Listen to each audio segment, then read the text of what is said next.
moving on to, let's do Pluribus, episode 3. Cody's should be caught up here as well. Cody, what'd you think about episode 2? We can speak on that now that you've seen that, and then we'll go into 3 as well. So that was when she stops the plane, right? That was episode 2, or was that? Yeah, that was the end. That was the end of episode 2. Okay. That was at the Fuck, I don't know. That's even further back. What happens in this episode?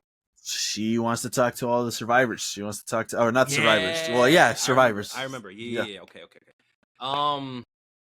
So obviously, like, the way her character is in the show is definitely a common way a human would act in a situation that has some type of sanity that's not like crazy.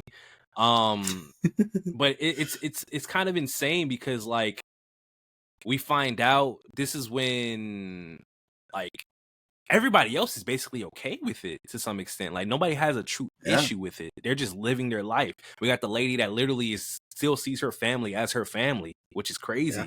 Yeah, and there's a kid in there, and then we have the guy that clearly is taking advantage of all of this, saying like this is perfect. That like, boy's living a life.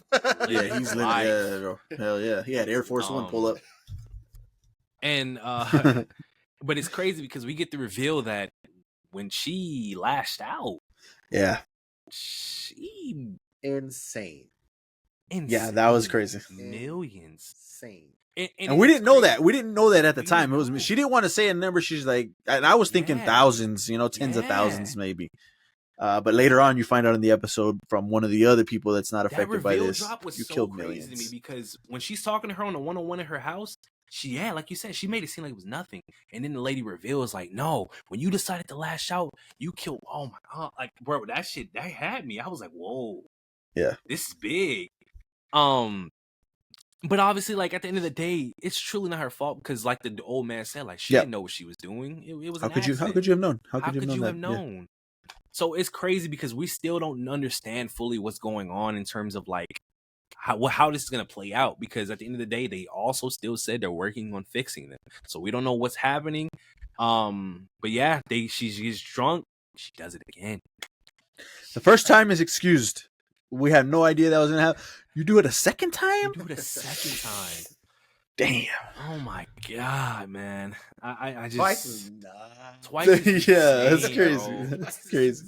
I was like, that's so wild. Like, you have to hold your temper back now, and it's like, get off me! Don't touch me! Like, hey, chill. The situation's so crazy because, like, I don't even know, like, what do you do? They're clearly trying, and even and that also more on them. We don't kill. We cannot kill. That was crazy. Nature. That's crazy. Because they're not. How are they gonna eat? How are they gonna eat? The dude even says, so if I go out and kill something, you'll cook it for me? Yes. Yeah. Says, so what about when you step on an insect? Like, well, I mean, we try not to. Yeah. So it's crazy because then that's when, like our main character says, which all of us probably are thinking. So then you didn't care to kill all those people when you decided to take over the world. Yeah. It's their biological imperative. They can't. That's it. And we get that. Yeah, he's alluding to some episode 3 shit. Episode 3 shit. That's that yeah, for sure. Drop that shit. I'm like, nigga, they are every time. Because I'm like, yo, what are we doing? No fucking choice. It's so crazy. But that's really what the episode is, because by the end of it, everybody splits up because nobody wants to be around her anymore.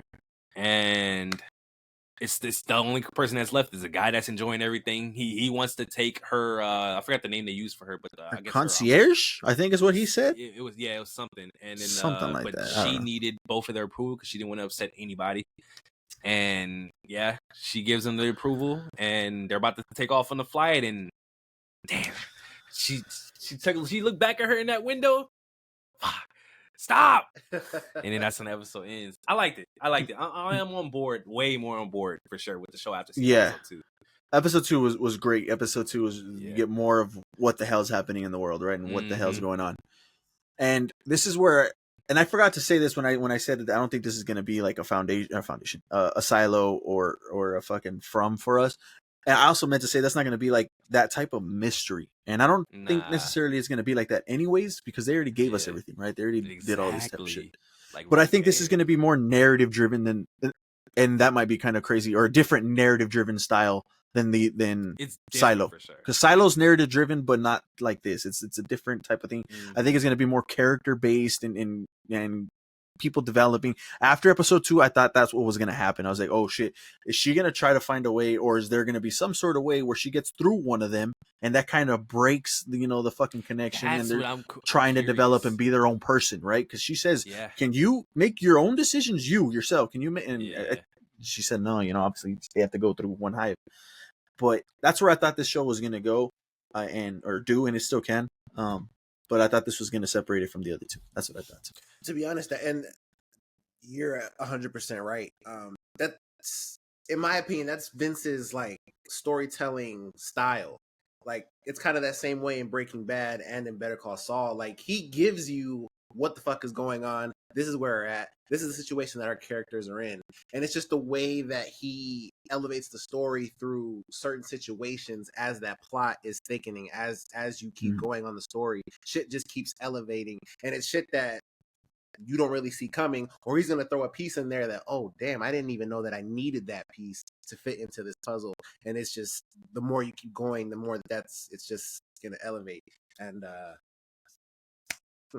damn, hey, man, he's one of them ones.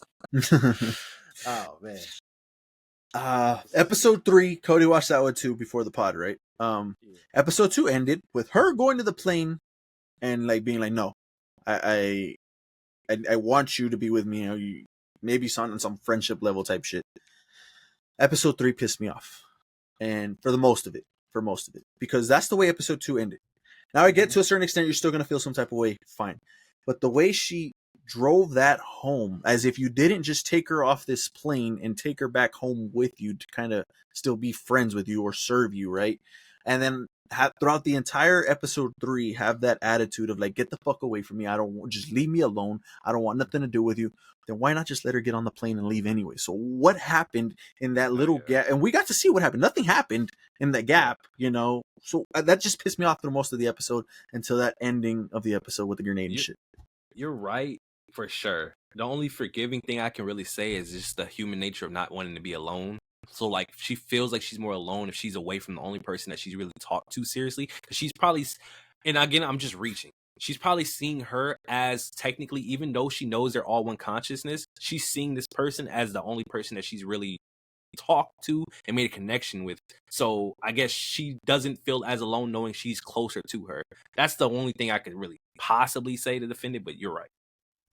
That's just the one thing. It was still a good episode, but it's like, damn, you really kind of just threw everything away from the end of episode 2. Yeah. Until they brought it back with a fucking hand grenade. And bro, she killed you. Jesus Christ. So yeah.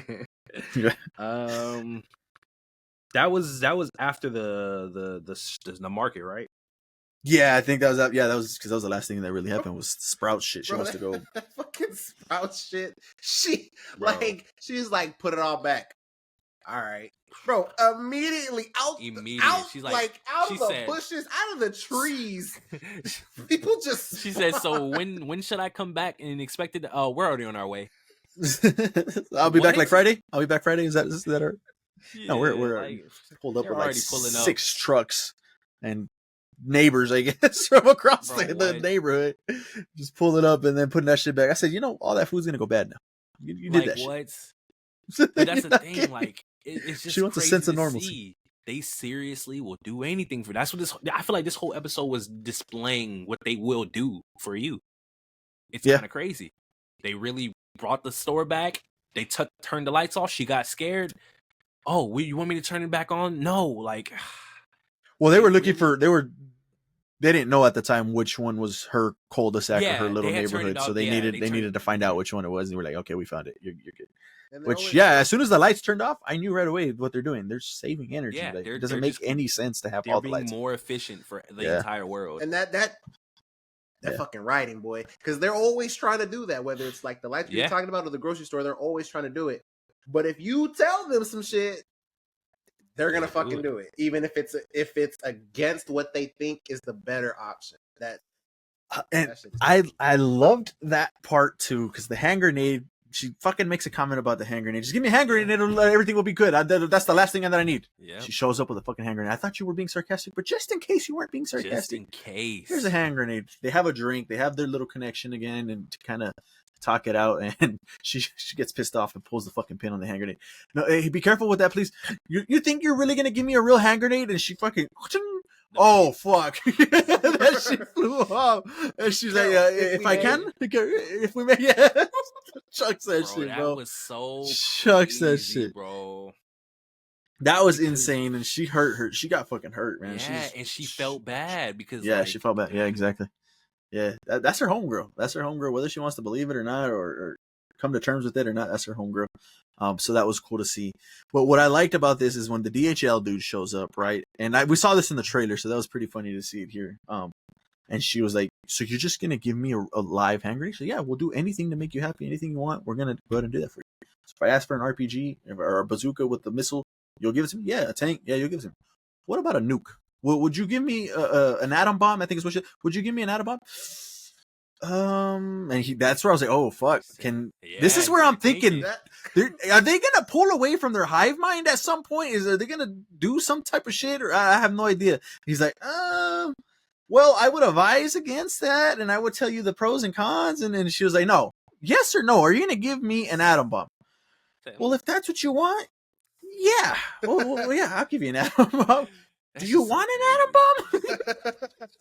We're gonna put a pin in that, and come back to that. So that was crazy. So I love that the episode ended right there because just that mystery, like, damn, they're willing to give her a atom bomb. They will do anything. Like, it's interesting for sure. The show is interesting. Like, it's kind of crazy. Oh, there was one dude that was immune that is not like the other ones that doesn't speak English or whatever, right? At the beginning of the episode. And she's like, all right, going through the list, tell me who's not here that doesn't speak English. All right, she's going through it. All right, there's one more. What about this person that you haven't told me about? Well, he hasn't really come forward to us. He doesn't want to talk to us. He's reluctant and all that. That's exactly who I want to talk to, because I think that's the motherfucker that's going to sound like me. I don't want to talk to y'all motherfuckers either. Like, this is crazy. She tries to get a hold of him. I thought that was a hilarious scene. He only speaks Spanish. He calls him multiple times. He finally picks up and just hangs up, picks up again, right? I don't know what the fuck he said. Déjame paz, whatever the fuck, right? And then he fucking hangs up. Get him back on the phone, please. Gets back on the phone. She got the madre. She hangs up on him, bro. I was like, yo, that was fucking hilarious, man. I thought he might have called back. Because I was like, oh, that's not them. This is somebody else that's maybe not affected like me. But no, I think that's going to pay off later on in the season. I think he's going to want to come meet her or whatever. So that was pretty funny, and I did enjoy that. Like I said, hopefully we'll get to see that later on. But yeah, because the whole time he probably thinks that's one of them. Yeah, for sure. Like, how could you not? He doesn't know that there's other people. Yeah. So when he probably heard their reaction, he's probably like, oh, shit. There might be somebody out there like me. Yeah. That'll be pretty cool. But no, I think it was a great episode. I just based off of my point, though, I think it's the weakest and not bad, but the weakest one of the three for me personally. But nonetheless, I still look forward to the seasons. I can't wait to see where this is going to go. Pluribus. I think it's going to be a good show. Anything else on that? No? Nah. All right. Let us know if you guys are watching Pluribus, and if you are, let us know what your thoughts are down in the comments below.